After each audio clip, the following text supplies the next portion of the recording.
Hello and welcome back to another episode of Bantz with Lawrencia. How are you all doing? I hope you're doing great. Merry Christmas and a happy Boxing Day to everybody. I hope you had fun with family, friends, and loved ones. Now, for today's episode, I want to give you an update based on Emeka's story. Now, I know on my last video, I was very hard on him because he's the head of the family. I had to be. But there are new developments. I mean, the first video we watched was the wife sharing her story. Now there's a part 2 of that video where his son Emeka shared his encounter with Emeka or his experience with his dad. He also shared voice notes where Emeka was literally cussing him out. But before we get to that, I think nobody wins when family feuds. Like, there is no winner or loser. We can decide to side with the wife, we can decide to side with Emeka, we can decide to side with the son. But at the end of the day, this is a family, this is a broken family, this is a fractured family that we're hoping they could mend fences and just be cordial. Like, these two people, they have kids. But the reason why I'm making this video is because there is no justification for a child to take sides to, when parents feud. I understand that sometimes it's impossible because maybe you feel that your dad wronged your mom, so you're taking sides with your mom, or your mom wronged your dad and you're taking sides. Like, it doesn't end well. It doesn't end well because these are two people who got married. They are consenting adults. You were not there when they decided to get together. You were not there when they decided to bring you into this world. So whatever happens, for me, I think the children should not get involved. I know they said Michael is 21 years old, or how many years old I don't know. But even at that, he shouldn't get involved. Before I get into this topic, let me just play the video and the voice notes which Michael shared from his conversation with Chude. Now watch this. Michael, go and drop in front of it. So it's truck right now. Now, go and drop in front of, jump from where you are and break your head and smash it. You're my stress. You're my problem. You're the one I sent to school. I spent all my money that I didn't have. I was just getting money to save you. You jump and took my children out and gave them to blackmailers. And they are blackmailing me using you. And you're telling me it's better I die. Go and do that now. Don't do it tomorrow. I want to hear it. Idiot. Think I'll let you blackmail me? And I will still get your mother. Oh. I will still get your mother. Oh. Is it Ken? Ken. Don't worry. The people behind this will hear from me. Don't wait for me to kill you. My hand not supposed to touch you. Go and kill yourself. And then he said whether she wants to kill my siblings so that it will be like it's only him that is alive. Let himself kill himself. Everyone should just kill themselves. Who says they can kill themselves to their children? He said he has other kids my age around the world. And I was like, guy, okay, is that supposed to faze me? Okay. The next morning, I got a 10 minutes VM. It's not the first time. He's always sending me VMs, insulting my life. You're doing music, you will never prosper. I'll see you on the side of the road and I'll spit on you. Don Jazzy will never see you, blah, blah, blah. So your father said to you? Hold on. He kept going, sending more VMs. About 8 VMs. I sent them to my mom. My mom could not even listen to it. She was trying to calm me down. I'm trying to calm her down. I was so surprised, man. I was like, this can't be someone I should be proud of. I started thinking like, what do I do when I bring a woman home or kids? Who is going to, this guy will bless my kids for me? Like, I don't understand. I'm started making me get scared that am I going to have issues like this when I grow up? What do you want your dad to do or stop doing? Nothing. I don't want anything from him. I think it's 4 days ago, I realized I don't want anything from this man.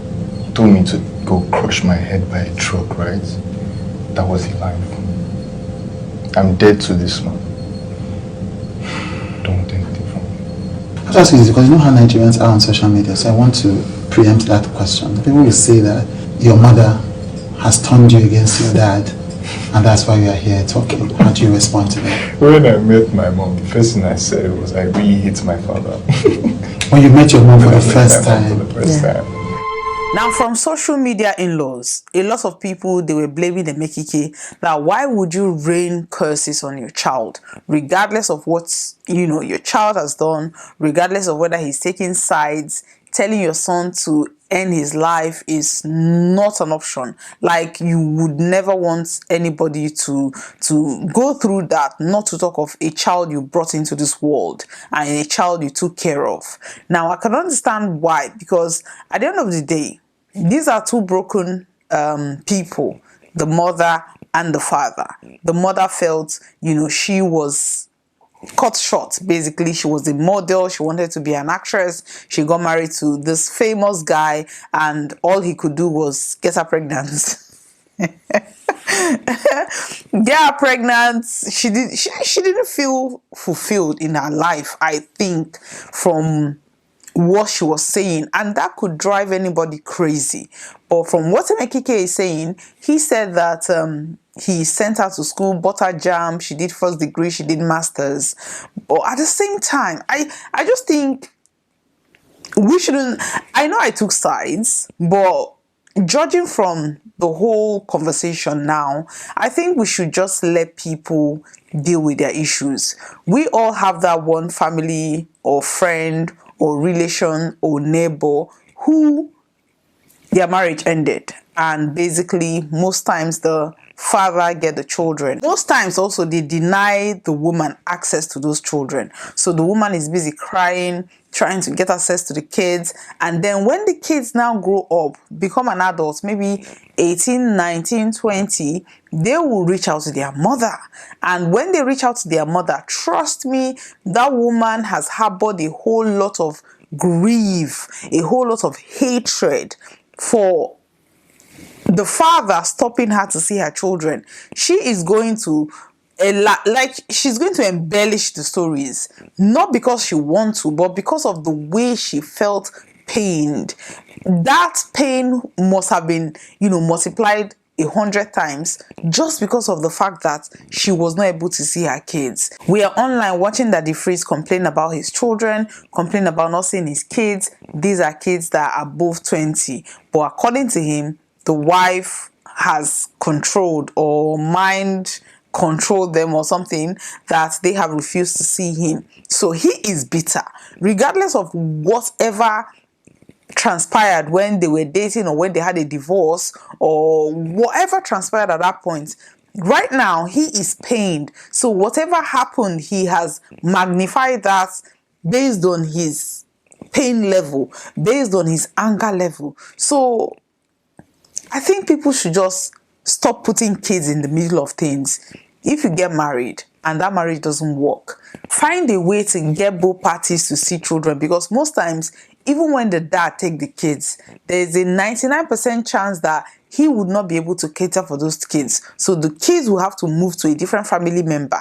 And then the woman, maybe she herself also is not able to cater for those kids. But there has to be a middle ground where the father is able to see the kids, the mother is able to see the kids, or they are able to speak to the children. Don't stop anybody from seeing their kids. Don't stop because at the end of the day, if you do that, that person is going to harbor hatred, anger, and when that child is now maybe an adult, 18, 19, and able to connect with their parents, whichever one they were denied access to, it is going to create chaos. This is what I think is going on in Emeka's situation. He had custody of those children for about 8 years, and within those 8 years, he was able to move to Germany, get married, continued had 2 more children. And I could tell that Michael is the eldest. So that will make him feel bitter, because it's just like, okay, you have started a new family, you have gotten married, and we were here being taken care of by strangers, when we have a mother, that we can actually stay with. Because at the end of the day, Emeka will still be giving those family members money to take care of those children, which he could easily give his ex-wife to cater for those children. But because of when people divorce, or when marriages end, there's always that bitterness there, and everybody is trying to score points, everybody's trying to hurt people the best way that they can, and most times the children are stuck in the middle. All I would say is, Emeka, you brought this upon yourself because you married somebody who was a teenager. Regardless of whatever you may think that you have done for her or her family, she did not feel fulfilled. She felt like her life was cut short because she met you. She felt like she could have done better. Could she have done better? Probably, but that opportunity, the fact that she was not given the opportunity to go into the world and do all those things that she had in her head that she wanted to do, this is what is making her bitter. And because she was having kids back to back, I understand she went to school, she did masters. The fact that she was having kids back to back, that made her resent. I think at the end of the day, she just resented him. That is the crux of the whole matter. Now, the son, Michael, according to Emeka, he was in school in Abuja. And then when he reconnected with the mother, he moved from Abuja to Lagos. He abandoned school. Now he's trying to be a musician. He was frustrated. You could hear what he was saying in that voice note. He was frustrated because we all grew up in Africa. We all know, especially Nigeria, your parents, especially the ones that are educated. Emeka is an engineer. He might think the basic requirements he wanted from his son was a degree. And when the boy was not giving it to him, he got frustrated. And I think it was because he met his mother. His mother is like, now she has reconnected with her son. She would want to get in his good books. So whatever, he could easily manipulate her and tell her, oh, I want to be a musician. Daddy is trying to make me go to school. I just think I am born to do this. I am born to do that. And the mother is like, yes, you should do it. And according to sources, he is working in a restaurant in Lagos. Like, I understand people, humble beginnings, you struggled before you could.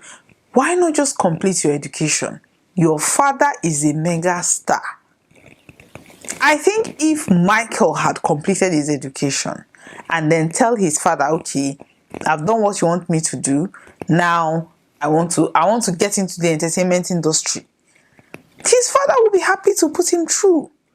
I think maybe not, because he did not put the mother through. He did not put the mother through. So I don't know. I just think nobody wins when family feuds. Nobody, absolutely nobody wins.